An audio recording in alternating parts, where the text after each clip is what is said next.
라쿠님, 관장님 헬스는 원암 덤벨로 하는 강경현 쌤이 알려준 대로 다른 트레이너들도 하는 거랑 일치해서 정확히 그렇게 오늘 갑자기 자기는 그런 운동 처음부터 무조건 어깨를 끝까지 뒤로 넘겨서 팔꿈치를 몸 뒤쪽으로 하게 하는데 저는 이 방법이 더 편하고 자꾸 제가 이상하다 듯이 말하는데 어깨 조지죠. 라쿠님, 요거는 제가 영상에서도 한번 말씀드렸거든요. 로우라고 하는 운동은 자 보통 옛날에 운동하시던 분들, 해부학 공부를 많이 안 하신 분들은 이렇게 해요. 옆에서 봤을 때 보통 90도까지 이렇게 갑니다. 이거 넘기지 말라고요. 자, 근데 광배근이라고 하는 근육은 여기까지 가는 게 아니라 후인, 하강, 로테이션까지 가야지 광배근의 수축이 끝납니다. 그래서 옛날에 얘기했던 그 관장님 형태의 트레이닝은 수축적인 관점보다는 이완적인 관점의 트레이닝이에요. 근데 문제가 뭐냐면 초보자분들은 이완적인 관점으로는 자극을 잡는 게 진짜 쉽지가 않아요. 그래서 수축적인 관점으로 광배근이 가지고 있는 고유 기능인 신전 그리고 하강, 로테이션까지 넣어서 완전 수축을 만드는 게 이론적으로 훨씬 좋은 방법입니다. 이렇게 해야지만 광배근의 제일 하단에 있는 섬유까지 자극이 돼요. 하지만 근육이 많은 사람은 들가도 수축이 되기 때문에 그 사람들은 그렇게 하는 거예요. 근데 프로의 방법을 저희 같은 일반인이 적용하기에는 무리가 있는 거죠. 노강혜님, 플라이오메트릭이라는 게 결국에는 신장반사를 얘기하는 거거든요. 신장반사 훈련을 우리가 점프 뛰어서 그 반동을 이용해서 우리 튀어오르는 훈련으로 근비대 없이 체중 증가 없이 순수 근력이 향상이 되면 추후에 요거는 조금 잘못된 표현이죠. 그러니까 플라이오메트릭 같은 경우에는 근력보다는 파워의 목적이 있어요. 무슨 얘기냐면 파워라는 건 근력 플러스 속도죠.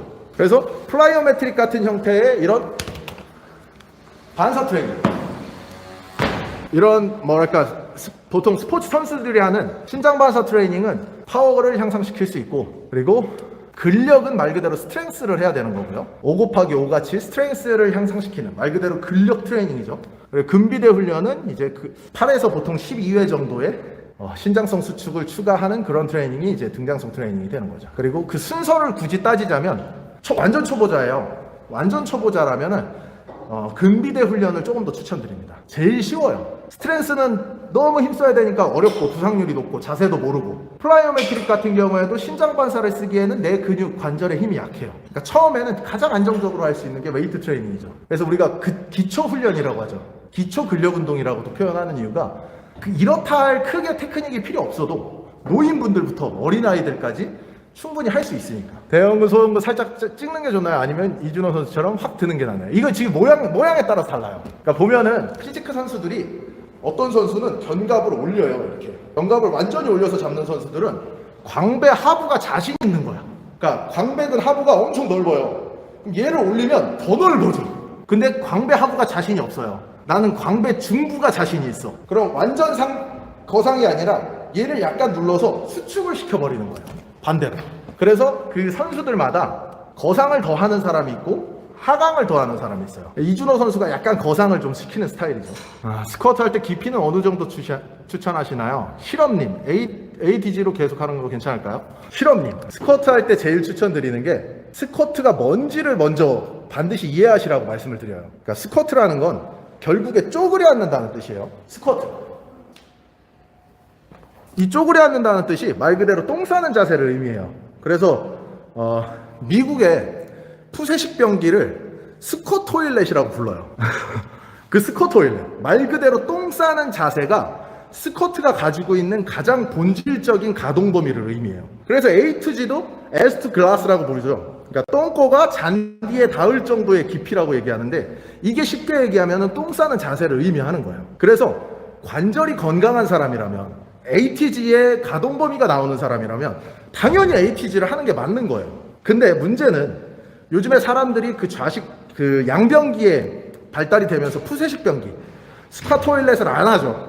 그러다 보니까 지금 ATG의 가동 범위가 안 나오는 사람이 엄청나게 많습니다. 그 가동 범위가 안 나오는 사람들을 데리고 ATG를 시키면 다치겠죠.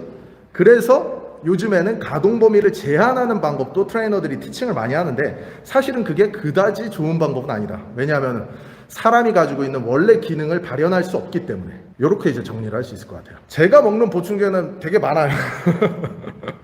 오하람님, 제가 먹는 보충제 한 20여 가지. 약간 제 모토가 뭐냐면, 이게 이제 요즘 그 유튜버 분들하고 성향이 많이 다르죠. 요즘 유튜버 분들은 막 뭐 내가 한계까지 가겠다 막 이런 마인드잖아요. 저는 그런 거 싫어합니다. 한계까지 가면 빨리 죽어. 그래서 제가 추구하는 건 효율. 그러니까 최대한 적게 운동하고 최대한 몸이 좋았으면 하며 최대한 건강했으면 하는 게 제 추구하는 운동의 방향이에요. 그러니까 운동은 제일 적게 하고 몸은 제일 좋았으면 좋겠고 약간 도둑놈 심보.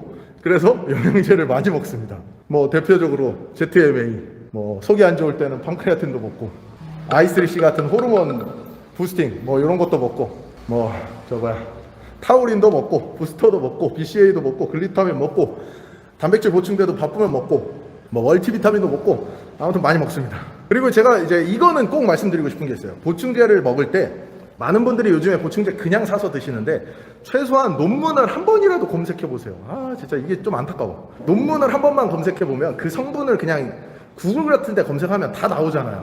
논문 결과가. 그게 이제 어떤 효과가 있고 어떤 사람한테 뭐 효과가 없었고 뭐 이런 것도 자세히 나오니까 한번 보시면은 내가 먹을 때 조금 더 이 보충제에 대해서 신임도 생기죠. 그리고 확신이 생기니까 더 잘 챙겨 먹게 돼요. 한번 해보세요. 동부간선도로님 척추 블리징 이야기했던 사람인데 하이퍼 익스텐션 하다가 골반하고 오른쪽 다리까지 하이퍼 익스텐션이 그러니까 당연히 블리징이 있는 분들은 과신전, 과굴곡 이렇게 과한 무브먼트를 주는 건 당연히 안 좋아요.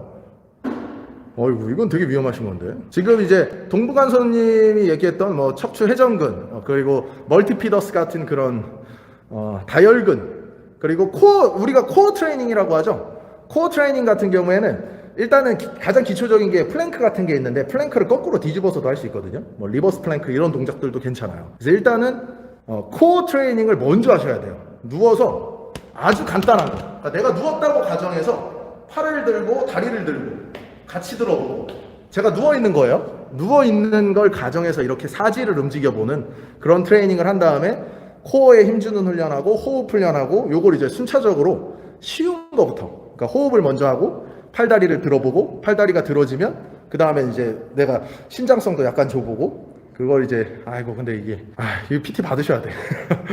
그거를 혼자 하기에는 사실 조금 어렵죠. 왜냐하면은 난이도를 체크를 해야 되거든요. 지금 동부간선도로님이 어디까지 근육에 힘을 쓸 수 있는지 MMT라 그래서 그 도수근력 검사를 해보면 이 사람의 난이도가 뭐 제로인지 뭐 트래쉬인지 풀인지 뭐 굿인지 뭐 이런 난이도를 나눌 수 있어요. 그 난이도가 이제 일정 부분이 나왔을 때 다음 트레이닝으로 넘어가고 이게 이제 좀 기본 툴 같은 게 있거든요. 거기에 맞춰서 하면은 부상률을 좀 많이 낮출 수 있죠. 근데 혼자 하기에는 조금 무리가 있습니다. 그래서 부상이 있는 분들은 일단 전문가와 같이